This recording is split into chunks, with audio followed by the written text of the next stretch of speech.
Tim SAR gabungan terus berupaya mengevakuasi korban dari balik reruntuhan Ponpes Al-Khozini Buduran yang ambruk di Sidoarjo. Upaya pencarian melibatkan drone thermal untuk mendeteksi posisi korban berdasarkan suhu tubuh. Tim SAR pun mendeteksi ada 15 titik lokasi korban. 7 diantaranya masih berstatus merah.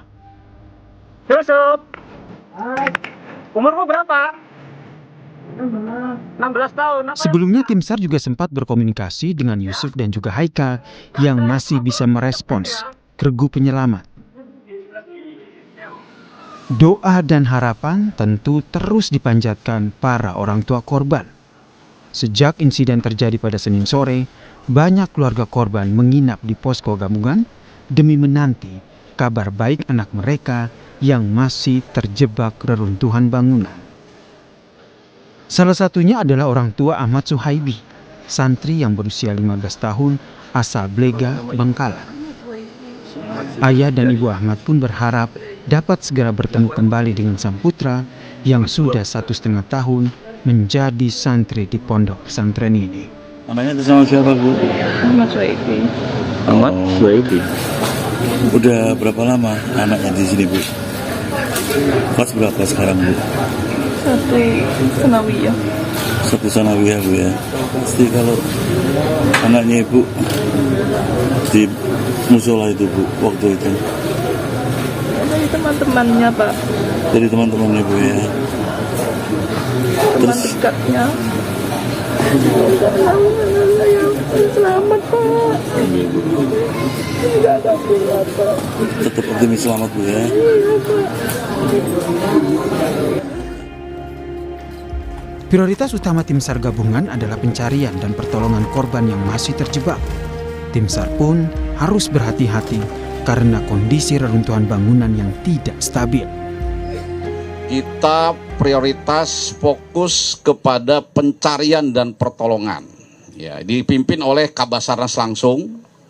Sampai di mana tekniknya seperti apa, setelah ini rekan-rekan media sekalian akan mendapat penjelasan dari koordinator yang ngerti di lapangannya seperti apa. Kemudian BNPB ya, kami ini mendukung sepenuhnya operasi dari mulai pencarian pertolongan sampai dengan tahap rehabilitasi rekonstruksi.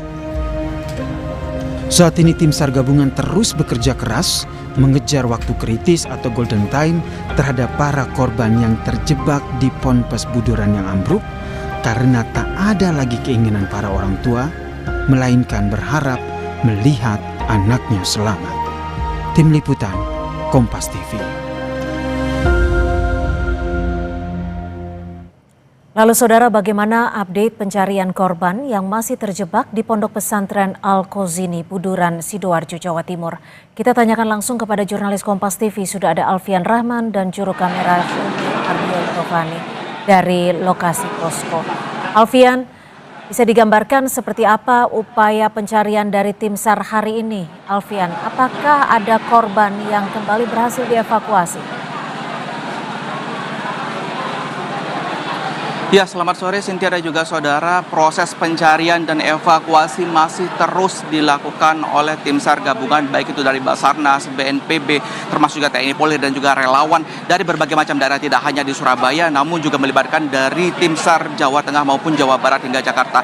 Untuk informasi terbaru Cynthia yang kami dapatkan, baru saja sekitar pukul 3 sore waktu Indonesia bagian Barat, tim SAR gabungan berhasil mengevakuasi sebanyak 2 orang korban yang tertimbun di dalam runtuhan gedung Pondok Pesantren Al-Khozini Buduran, Jawa Timur, di mana yang kami dapat informasikan saat ini begitu dari 2 korban ini, satu dinyatakan meninggal dunia dan satu masih dalam kondisi hidup dan langsung dilarikan ke rumah sakit rujukan, baik itu di rumah sakit Delta Surya maupun Notopuro. Nanti kami akan mencari informasi lebih lanjut. Namun yang perlu diketahui, 2 orang yang berhasil dievakuasi ini merupakan 2 orang dari 15 orang korban yang sudah dideteksi titik keberadaannya di dalam area reruntuhan.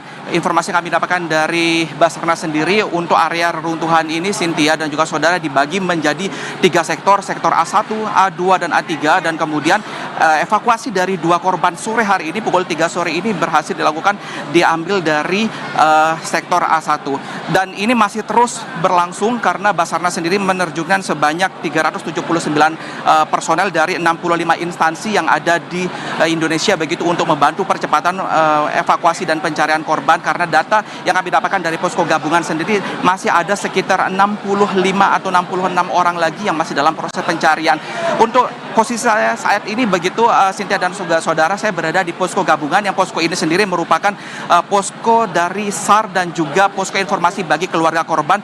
Kajuru kameramen saya Cilmi Ardiantovani akan menunjukkan kepada Anda bagaimana gambaran yang ada di dalam posko ini sendiri. Posko ini merupakan pusat informasi bagi keluarga korban begitu, dari santri-santri baik yang sudah ditemukan maupun yang belum ditemukan, yang sedang disorot oleh juru kamera saya, yaitu layanan dukungan psikologi yang dimiliki oleh atau yang digelar oleh Dinas Sosial. Di sini akan mendata jumlah korban yang sudah berhasil dievakuasi maupun yang masih dalam proses pencarian dari tim gabungan SAR. Ini akan datanya terus fluktuatif, saudara, akan terus berlanjut, akan terus didata dari hari per hari. Yang ditunjukkan di papan informasi di situ masih ada 65, namun 65 ini dari data yang dimiliki oleh Basarnas barusan sudah dilakukan evakuasi 2 orang yang saya sebutkan tadi di awal. Satunya dinyatakan meninggal dunia dan satunya masih dalam keadaan hidup dan selamat, dan dilakukan rujukan ke beberapa rumah sakit yang ada di Sidoarjo, Jawa Timur.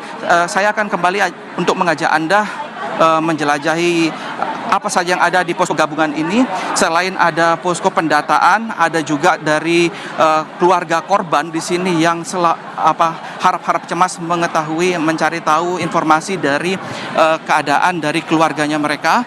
Begitu, di sini memang disediakan seluruh fasilitas yang dibutuhkan oleh keluarga korban, baik itu tempat peristirahatan, selain juga permakanan dan juga informasi yang selalu diupdate dari menit ke menit, jam ke jam, dan hari ke hari. Ini akan selalu mengabarkan kondisi terkini apa saja yang sudah berhasil dievakuasi oleh tim SAR gabungan maupun apa yang masih menjadi prioritas. Karena jika kita mendapatkan informasi begitu, ini tim SAR gabungan sendiri bekerja sebanyak 4 shift dari 24 jam non-stop mencari keberadaan dari sekitar 65 korban yang belum ditemukan saat ini, baik itu di sektor A1, A2, A3 maupun ada sektor terbaru begitu A4, yang dimana di sektor A4 ini dari data 15 orang yang didata oleh Basarnas sendiri, terdapat banyak yang diprediksi masih hidup di sektor baru atau di main hall runtuhnya gedung musola Ponpes Al-Hos ini. Saya akan mengajak Anda untuk ke belakang dari posko gabungan, di mana belakang posko gabungan ini ditempatkan atau difungsikan sebagai dapur umum lapangan yang disediakan bagi seluruh keluarga korban maupun relawan yang bekerja dan juga mencari tahu informasi terkait keberadaan dari keluarganya. Kami tadi sempat mewawancarai Menteri Sosial, yaitu Gus Ipul begitu, yang memastikan bahwa keberadaan dari dapur umum ini akan tetap terus ada mensupport kebutuhan logistik maupun kebutuhan informasi nantinya dari selama proses pencarian dan evakuasi. Tidak hanya itu, pihak Kemensos juga berencana akan memberikan bantuan santunan kepada para korban, baik yang sudah ditemukan maupun yang belum ditemukan.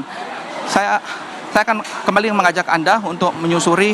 Ini merupakan dapur umum. Di sini semua bekerja sama, baik itu dari sisi relawan, masyarakat maupun dari pemerintahan dan komunitas untuk menyediakan proses makanan yang logistik yang dibutuhkan oleh semua relawan yang membutuhkan. Yang jelas, proses evakuasi masih terus berlanjut. Cynthia dan juga saudara, berpacu dengan golden time atau waktu krisis, di mana saat ini dari 15 titik sudah ditemukan 2, berarti masih ada sekitar 13 orang yang akan dievakuasi untuk proses evakuasi selanjutnya. Begitu, Cynthia. Baik, terima kasih atas laporan Anda. Alfian Rahman melaporkan langsung dari Sidoarjo, Jawa Timur.